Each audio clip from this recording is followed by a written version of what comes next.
Hey guys, how's it going? Michael Troy here, and today we're looking at Excalibur number 10 with killer art by Marshall Rogers and Terry Austin. Yes, you heard me correctly, that Marshall Rogers and Terry Austin, most famously known as like the team from Batman. I think they pretty much were the artists when, during the time when, like it was after the television show and they were trying to return, Batman to more of his darker roots and try to get away from the campiness of the television show, even though it, like, you know, skyrocketed the popularity. I'm curious to know, and I don't think it probably was the case, because it seems like blockbuster movies don't really drive comic book sales. You know, you think that they would be smart enough to have spinner racks, like, outside of in the lobby of the movie theater, so when you're watching Guardians of the Galaxy, you're so like amped and juiced from watching it that you just like pick up some comics on your way out. I mean, you've already spent like $40 on popcorn, so you might as well spend $5 or $6 on a comic book while you're at it. And therein lies the problem. Comic books are just way too expensive.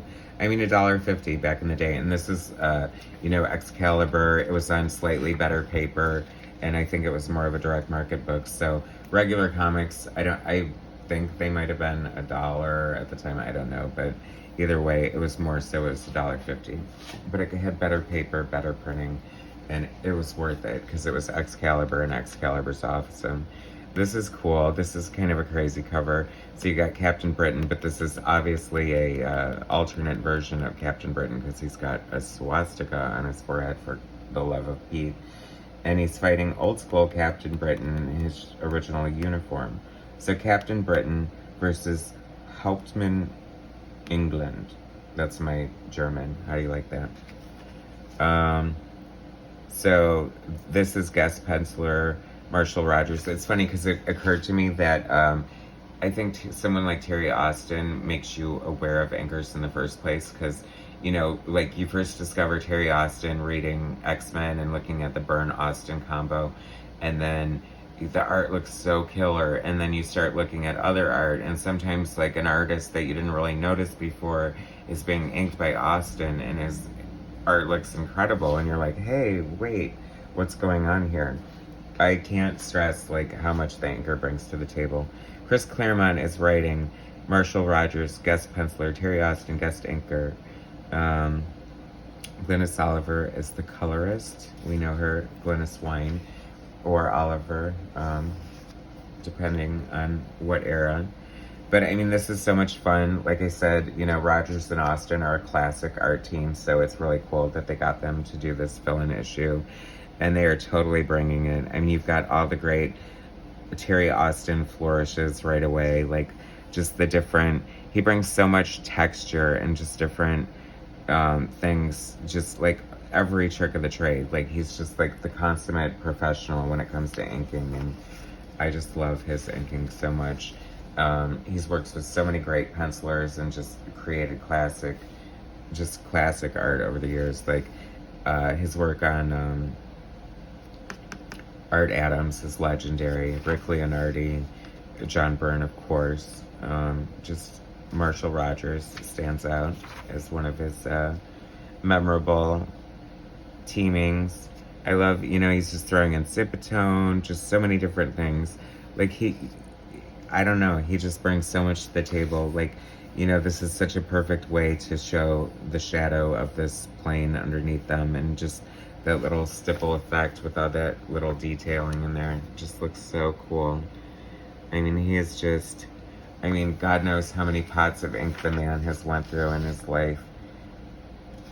Millions of gallons. I don't know. I'm not very good at, you know, geometry and algebra and stuff like that, so I can't really gauge how much, but I know it looks good. Excalibur was a lot of fun. They had a lot of alternate timelines and a lot of interdimensional things going on. So there's these like dinosaur-looking creatures. But I think that's the world they might have been in at the time. Man, this art is just... I'm just loving it so much. I feel like Austin might have worked with Michael Golden a few times too.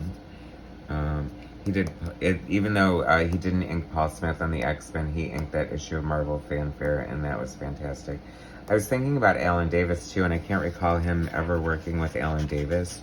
So it's kind of funny that he's brought in as a guest inker here, because, you know, Alan Davis traditionally usually works with Paul Neary or Mark Farmer, and I think their aesthetic suits his style very well. It's more of a smooth kind of thing. And Austin does kind of get like this super detailed, a little, like almost, I don't know, choppy kind of effect sometimes. So, but I was totally down for this. As much as I hate fill-in issues and guest artists, like I really love this combo of Marshall Rogers and Terry Austin. Very cool. That was kind of a sad sort of Holocaust version of Kitty Pryde, but you know, Chris Claremont always put in great little, like, I don't know, he always knew how to put so much depth and like meaning into the way he portrayed his characters and the different situations he would put them in, and even down to like their encounters with alternate versions of themselves. Great storytelling devices. Chris Claremont has had the, although I guess it goes both ways, the pleasure of working with so many amazing artists over the years.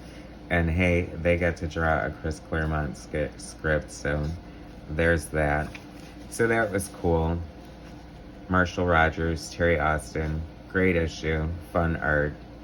You can learn, if you're an aspiring artist, you can just learn so much just by studying the art and just looking at all the details and trying to imagine what the thought process that went into it.